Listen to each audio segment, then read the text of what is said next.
I want you to look at your screen right now. Open your brokerage app. Look at the spot price of silver. You will see a number flashing in green, 73.14. You see that number and you think you know the value of silver. You see that gold is trading at $4,370. You think the markets are functioning normally. But I'm here to tell you that the number on your screen is a lie. It is a hallucination. It is a digital artifact from a broken system that no longer reflects reality. Because while you're looking at $73 in the United States, in Tokyo, Japan right now, silver is trading hands on the street for the equivalent of $130. In the United Arab Emirates, dealers are demanding $115.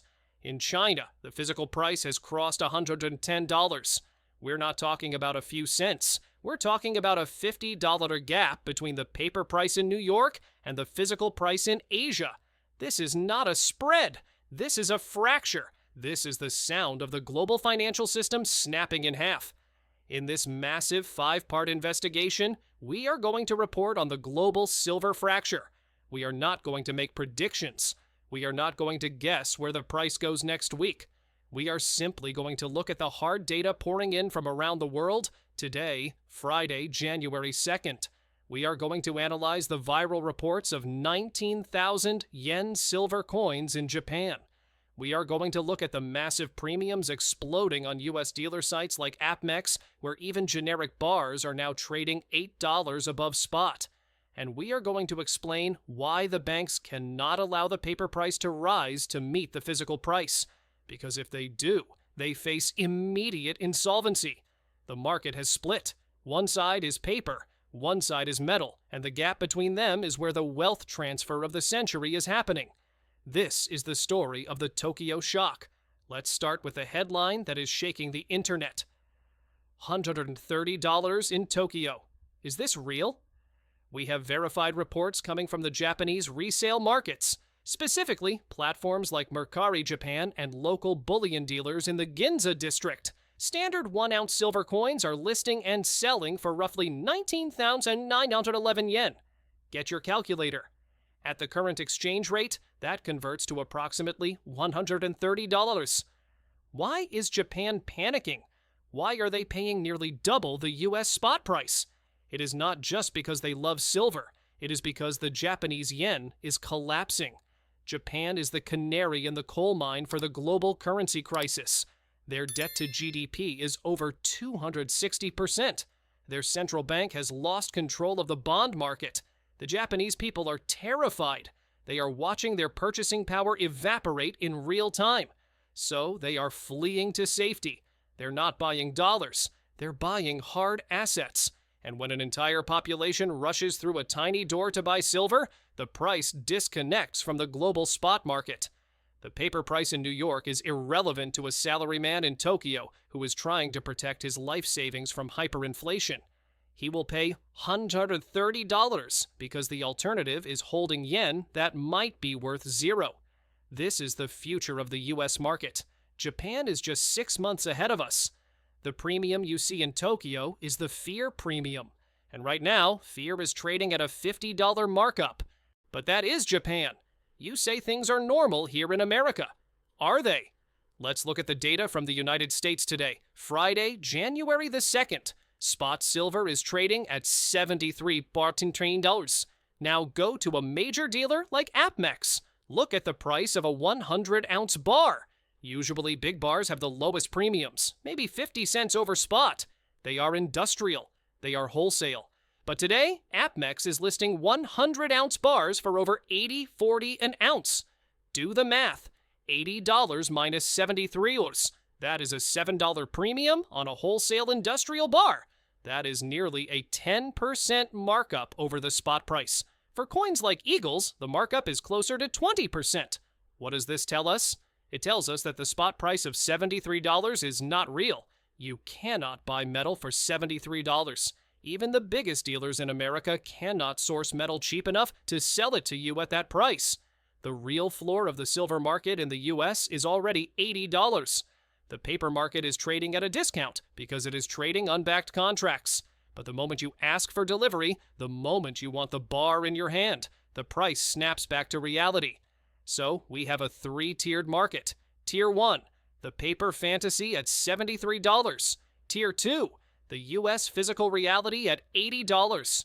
Tier 3, the Asian panic at $130. The further east you go, the higher the price gets.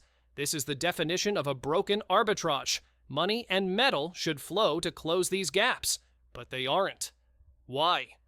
In a healthy market, if silver is $73 in New York and $130 in Tokyo, a trader would buy every ounce in New York, fly it to Tokyo, and pocket the difference. I want you to look at your screen right now. Open your brokerage app. Look at the spot price of silver.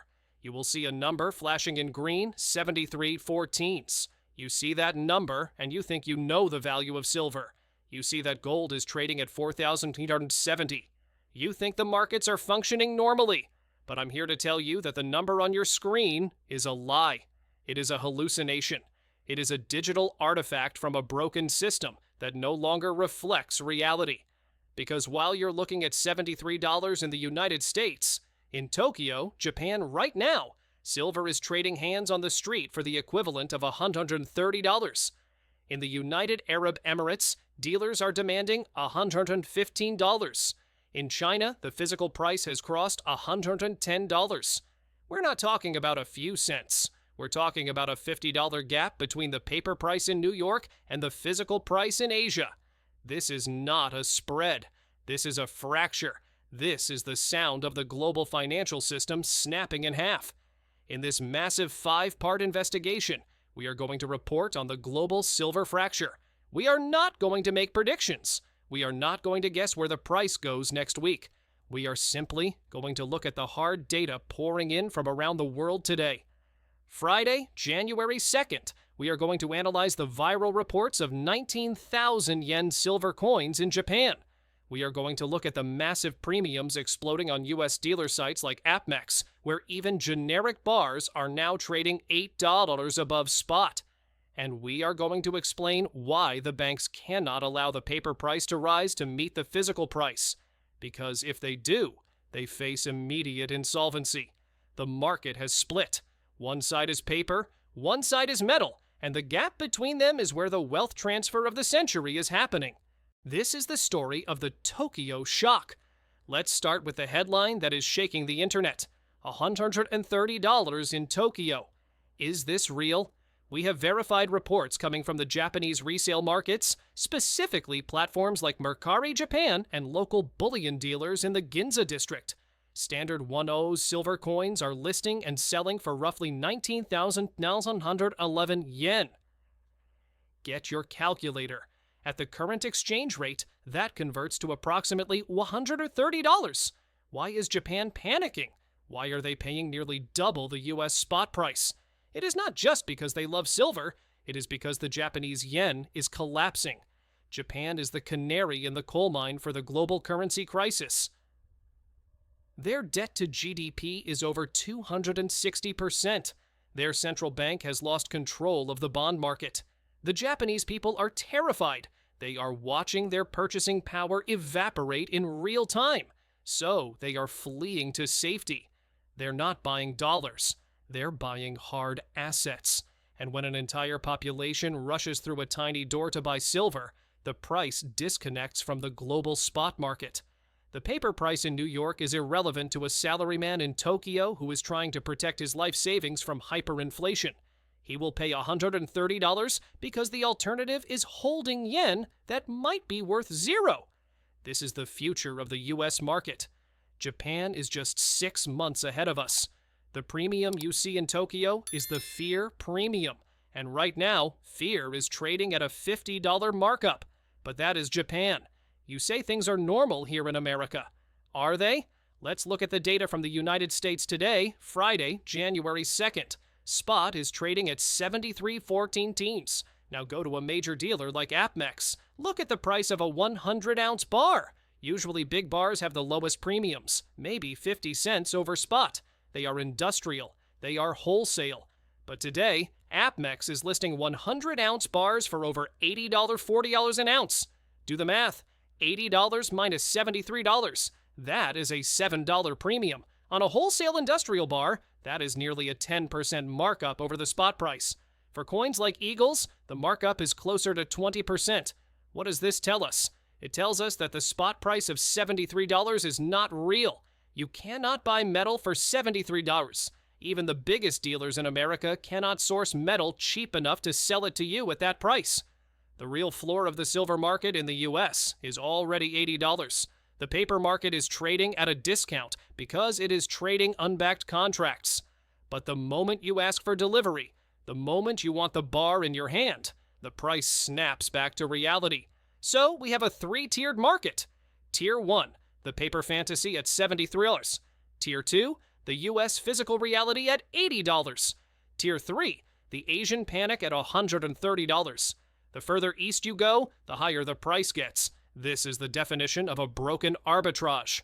Money and metal should flow to close these gaps. But they aren't. Why? In a healthy market, if silver is $73 in New York and $130 in Tokyo, a trader would buy every ounce in New York, fly it to Tokyo, and pocket the difference. We have uncovered details about a new export licensing system in Beijing that has effectively ring-fenced 60% of the world's refined silver supply. The West thinks this is a trading anomaly. The East knows it is a resource lockdown. Let's travel to Dubai. Look at the data coming out of the United Arab Emirates and Kuwait.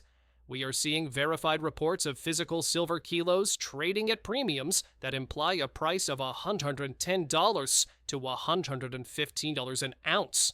Why the Middle East? This is the gold souk of the world. It is a hub for physical trading between Europe, Africa, and Asia. Traders there are sophisticated. They don't trust paper contracts. They deal in physical bars. Right now, Dubai is acting as a vacuum cleaner for the Middle East. Wealthy investors in the region are dumping US dollars and euros. They are worried about sanctions. They are worried about the weaponization of the SWIFT system. They want assets that have no counterparty risk. They want silver. But why is the price $115? Because the supply from Europe has stopped.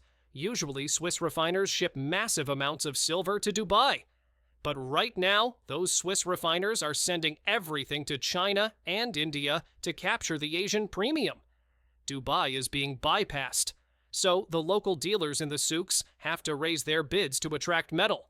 They are paying $115 because if they pay any less, the metal flies over their heads to Shanghai. This confirms that the real clearing price for physical silver in a free market unencumbered by COMEX paper shorts is solidly in the triple digits. Any price below $100 is a paper discount. Now let's look at South Korea. Reports indicate silver is trading around $97 on the street in Seoul. This is critical. Korea is not just an investment market. It is an industrial powerhouse. Companies like Samsung, LG, and SK Hynix are based there. They make the batteries, they make the chips, they make the screens. As we discussed in our Samsung series, these companies need silver to survive. The fact that the price in Korea is $97 tells us that the industrial panic is real. These companies are not waiting for the COMEX price to settle. They are buying from local refiners at a $25 premium over New York just to keep their assembly lines running. This is replacement cost pricing. If a Korean factory manager knows that not having silver will cost him $1 billion in lost production, he will happily pay $97 an ounce. He sets the floor. And right now, that floor is $24 higher than the Wall Street price. The industrial bid is eating the paper bid. Why is the supply so tight? We found the answer in a regulatory filing from Beijing. China has implemented a new export licensing system for strategic metals. According to the documents, only 44 firms are now authorized to export silver. And to qualify, these firms must meet a minimum production threshold of 80 tons. What does this mean?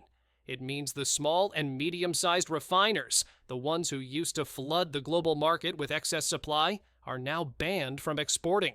They can only sell domestically within China.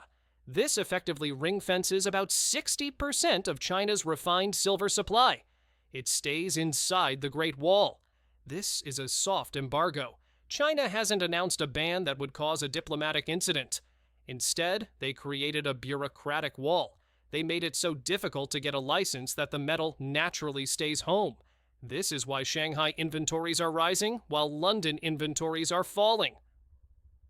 China is trapping the metal. They are building a strategic silver reserve without officially declaring it. Elon Musk tweeted about this on Sunday. He said, "This is not good." He knows. He knows that if China locks down the silver supply, the cost of building a Tesla in America goes up while the cost of building a BYD in China goes down. It is economic warfare disguised as administrative policy. Now look back at the United States. We are trading at $73. We are the cheapest market in the world by far. Japan is $130. Dubai is $115. Korea is $97. China is $80. America is $73. What happens when you are the cheapest shop on the block? You get cleaned out. This is Gresham's law on steroids. Bad money, overvalued dollars, drives out good money, undervalued silver. Every trader on Earth is looking at the U.S. market and salivating. They are buying COMEX futures. They are standing for delivery. They are buying eagles. They're taking the physical metal out of the U.S. system and shipping it to the high-priced markets. We are witnessing the Great Drain. The U.S. is hemorrhaging its real wealth because our banking cartel refuses to let the price rise to the global level. By suppressing the price to $73, the banks are essentially subsidizing the Chinese military and industrial complex. We are selling them our strategic assets at a 50% discount. It is strategic suicide, but the banks don't care about strategy. They care about their short positions. They are willing to empty the national vault just to save their quarterly bonus. This leads us to the inevitable question. Why? Why are the banks doing this? Why don't they just go long and ride the price to $130 like everyone else? The answer is insolvency. They are trapped. They are sitting on a short position so massive that they literally cannot cover it. If they let the price go to the real value of $130, the losses would exceed their capital reserves. In Part 3, we are going to dive deep into the insolvency trap. We are going to use the thesis from the viral analyst No Limit Gains to explain the bank's dilemma. We are going to look at the mark-to-market mathematics, and we are going to show you why the banks are fighting for their lives, not just for profit. They are suppressing the price because if they stop, they die. The paper market is a hostage situation, and the banks are the ones holding the gun to their own heads. Stay tuned for Part 3. We are calculating the bankruptcy of the bullion banks. We have established the crime scene. We have seen the price tag in Tokyo at $130. We have seen the price tag in Dubai at $115. And we have seen the price tag in New York at $73. Any rational person looks at this map and asks the same question. Why? Why are the American banks selling silver for half of what it is worth? Why are they subsidizing the rest of the world? Are they stupid? Are they charitable? No, they are desperate.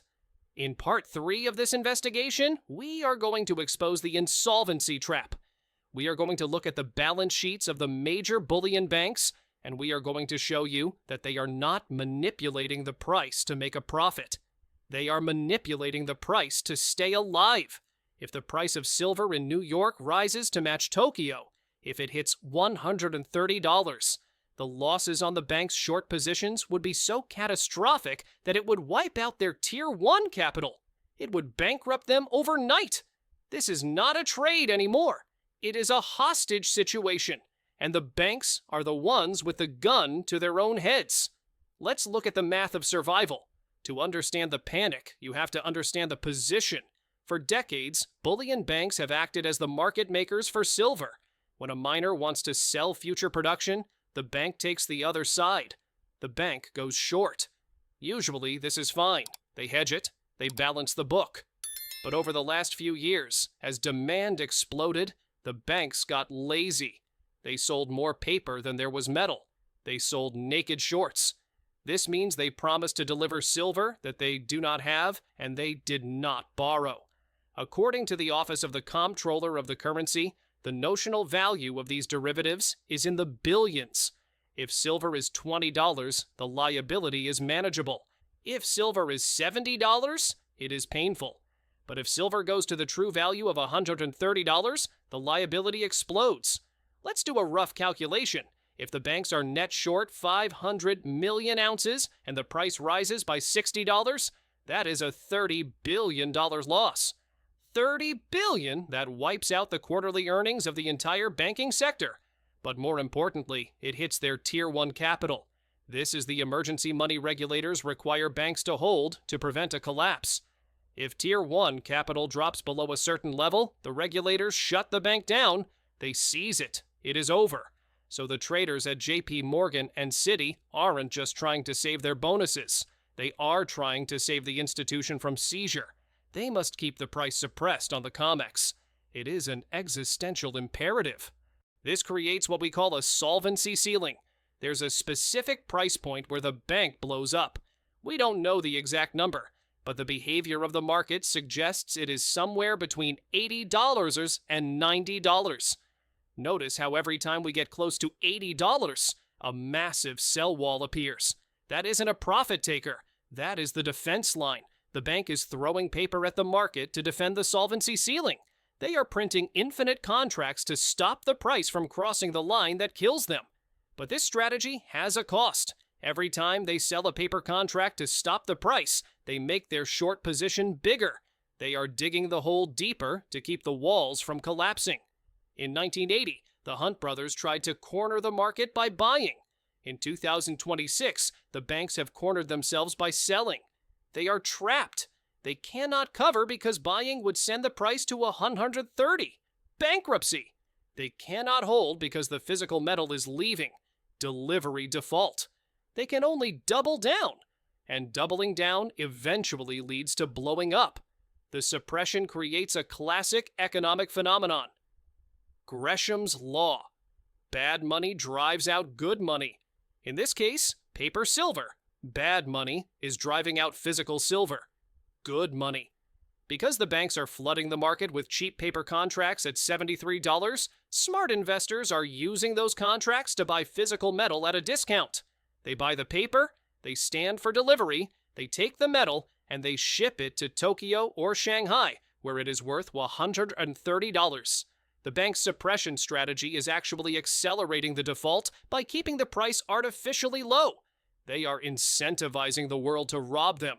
We are watching the greatest vault drain in history. The registered inventory at the COMEX has dropped 70% since 2020.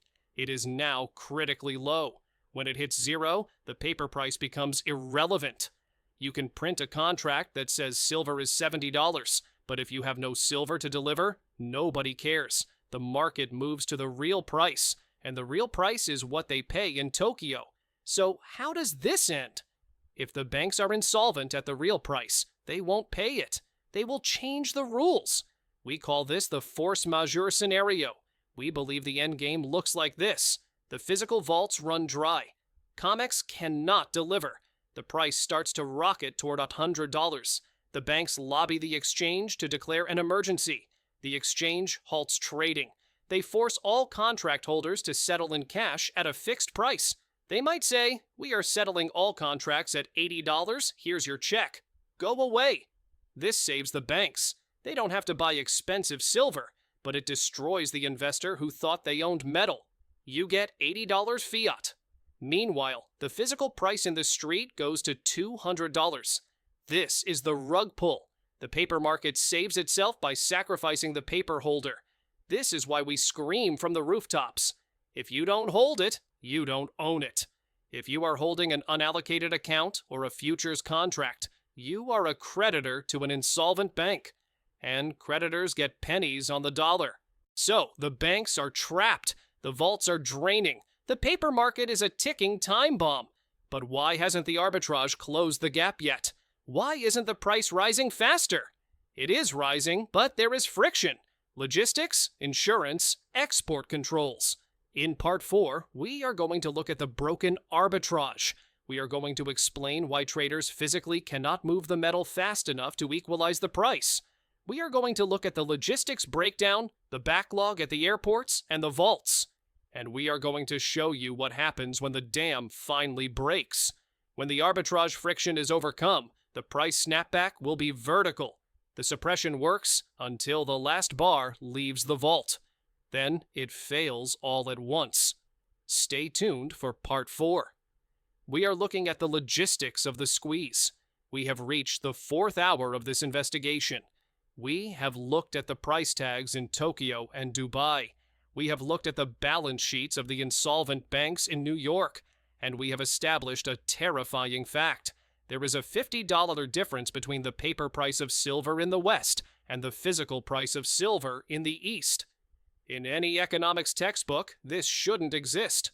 The professor will tell you that arbitrage fixes everything. Traders should buy the low price, sell the high price, and the gap closes instantly. But the textbook assumes that the market is frictionless. It assumes you can teleport gold and silver like you can teleport an email. You cannot. Silver is heavy. It is bulky. It takes up space. To move $1 billion of silver, you need a fleet of armored trucks and a cargo plane. In part 4, we are going to look at the broken arbitrage. We are going to explain why the logistics chain has snapped under the pressure of the Asian demand. We are going to look at the skyrocketing cost of war risk insurance for shipping metal. And I am going to explain why this friction is the only thing keeping the COMEX price from exploding to $100. Right now, the dam is holding back the water, but the water is rising. And when the logistics bottleneck clears, the price snapback will be vertical. Let's get granular. Suppose you are a hedge fund manager in London. You see the trade. Buy LBMA silver at 74. Sell SGE silver at 80. It looks like free money. So you call a secure logistics provider, a company like Brinks or Loomis. You say, I need to move 10 tons of silver to Shanghai tomorrow. The logistics provider laughs at you.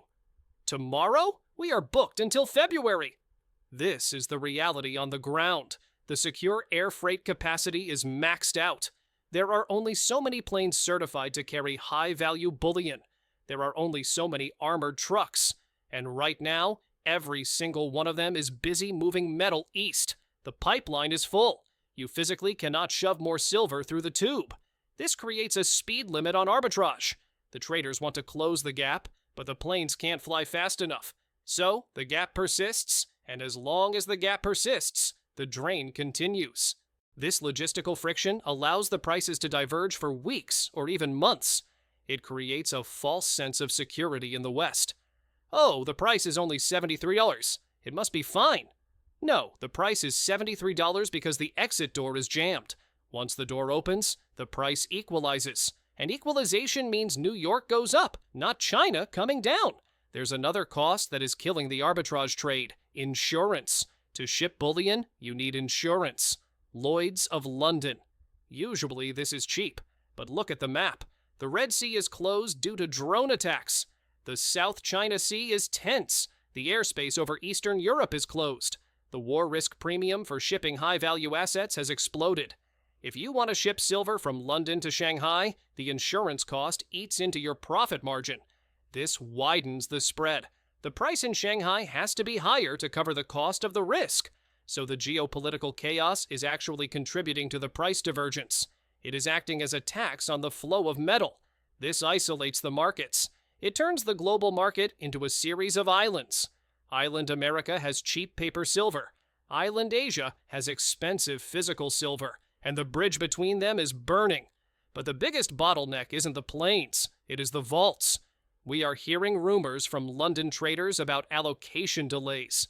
If you hold unallocated silver, a claim on a pool, and you ask to convert it to allocated specific bars to ship, the bank usually says, sure, give us 48 hours.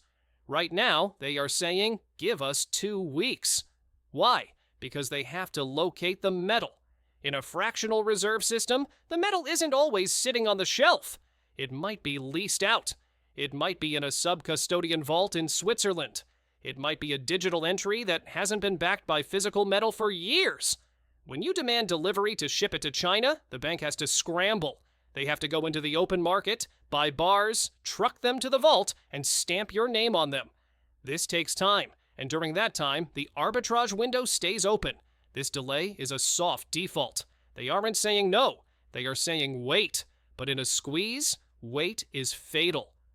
While you wait, the price in Shanghai goes to $110. While you wait, the opportunity cost bleeds you. This bureaucratic friction is a deliberate tactic to slow down the drain. They are putting speed bumps in front of the exit. So, what happens when the metal finally arrives? What happens when the logistics clear? We get the snap up. Imagine a rubber band being stretched. The price in China is pulling one way. The price in New York is stuck. The rubber band stretches. The tension builds. Eventually, the friction breaks. The arbitrageurs figure out a new route, or the banks run out of excuses and the prices snap together. Does China drop to 73? No, China has the demand. They are the physical buyers. New York snaps up to 100. It happens in a single session. We wake up one morning and the spot price has adjusted to the street price. The premium disappears because the spot price becomes the premium. This is the event we are waiting for. The reunification of the markets. It will be violent. It will liquidate every short seller who was betting on the spread closing the other way. And it will prove that the paper market is ultimately a slave to the physical market. So the arbitrage is broken, the logistics are jammed, the insurance is soaring, the system is holding together by a thread. What do you do? How do you position yourself for the snap-up? In Part 5, the final chapter of this global investigation, we are going to give you the endgame strategy. We are going to tell you exactly how to buy silver when the dealers are sold out. We are going to look at the mining stocks again, why they are the only asset that is liquid and leveraged to this move. And we are going to leave you with the final verdict on the Tokyo shock. The $130 price isn't an anomaly, it is a forecast. The West is about to learn the price of everything and the value of nothing. Stay tuned for Part 5. The conclusion is coming. We have reached the end of this global investigation. We have traveled from the street markets of Tokyo, where silver is $130. We have visited the gold souks of Dubai, where it is $115. We have looked inside the bonded warehouses of Shanghai, where it is $80. And we have stood on the floor of the COMEX in New York, where the screen still flickers at $73. The world has fractured. For the first time in modern financial history, the global price of a major commodity has ceased to exist. There is an Eastern price based on physical reality, and there is a Western price based on paper delusion. But as we close this series, you are left with one burning question. How do I profit from the fracture? If you are in the West, if you're stuck in the land of $73 paper, how do you position yourself for the inevitable snapback to $130? In this final breakdown, Part 5, I'm going to give you the endgame strategy. I'm going to explain why mining stocks are the only asset class left that hasn't repriced to the Tokyo reality. I'm going to give you the final warning about unallocated accounts, the trap that will close when the price snaps. And I'm going to leave you with the final verdict on the future of money. The arbitrage is broken. The system is failing. But for you, the opportunity is just beginning. Let's finish this. Let's look at the equity market. If silver is $130 in Tokyo, why are the silver mining stocks trading as if silver is $30? This is the valuation gap.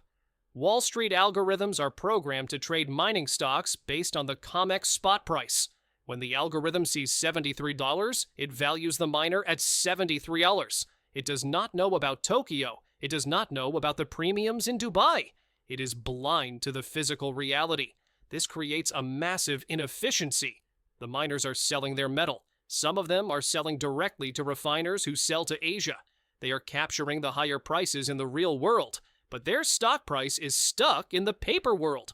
When their quarterly earnings come out, when they report record cash flow because they sold their silver for $85 instead of $73, the Wall Street algorithms will malfunction.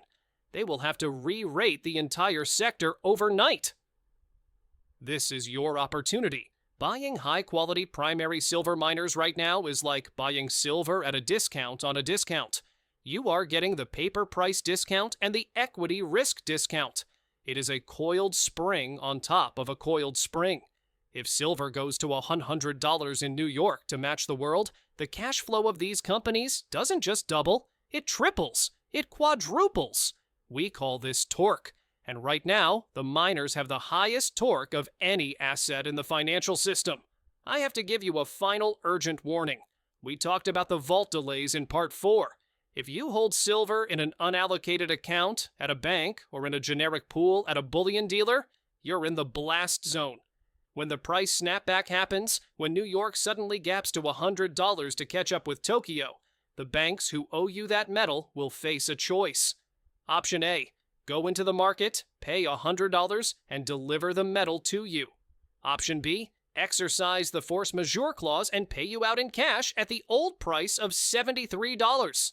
Which one do you think they will choose? They will choose option B, every time. They will settle your account in depreciating dollars. You will look at your screen and see a cash balance, but you wanted silver. And now with the cash they gave you, you can't buy silver because the price is $100. You have been cash settled out of your generational wealth. This is why you must hold allocated or physical metal. If you have unallocated silver, move it today.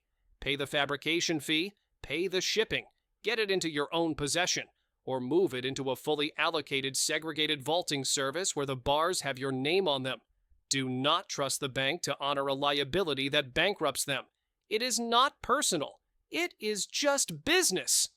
We need to prepare your mind for what comes next. $100. Seeing a triple-digit price tag on silver will change the psychology of the world. Right now, at $73, people think it is expensive. At $100, they will think it is valuable.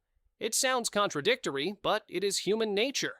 When something crosses a major milestone, it validates the asset. It tells the world, this is real money. At $100, silver enters the same conversation as gold and Bitcoin. It becomes a Tier 1 reserve asset. This will trigger a wave of FOMO that makes the current buying look like a trickle. Pension funds will chase. Tech companies will hoard. Sovereigns will panic. The move from $100 to $200 will happen faster than the move from $50 to $100, because at $100, the secret is out. Everyone knows the dollar is broken. Everyone knows the metal is scarce. You have to be ready for this. You have to be ready to hold through the mania. Do not sell your first ounce at $100 just because it feels like a nice round number. $100 is just the parity level with the 1980 inflation-adjusted high. It is the starting line of the real bull market. So here's the verdict on the global fracture. The United States is losing its grip on the silver market. For 50 years, we controlled the price through paper derivatives, but we forgot to control the physical metal. Now the metal is gone. It is in China. It is in India. It is in the Middle East. The price discrepancy we see today, 73 versus 130, is the death rattle of the paper manipulation scheme. It cannot be sustained. Arbitrage is a force of nature. Gravity will assert itself. And in this case, gravity pulls the price up. New York must rise to meet Tokyo. The dollar must fall to reflect the reality of the resource market. You are holding the winning hand. You are holding the asset that the entire world is fighting over. Do not let the volatility shake you. Do not let the bank smashes shake you. Look at the map. Look at Tokyo. Look at Shanghai. That is the future, and it is coming to a screen near you very soon. You were early. You were right. You were ready. The fracture is the opportunity. Seize it. If this investigation has changed the way you look at the digital numbers on your brokerage screen, please subscribe and like this channel. We are unearthing the financial history they have tried to bury. Secure your future. The next chapter of this global wealth transfer opens soon.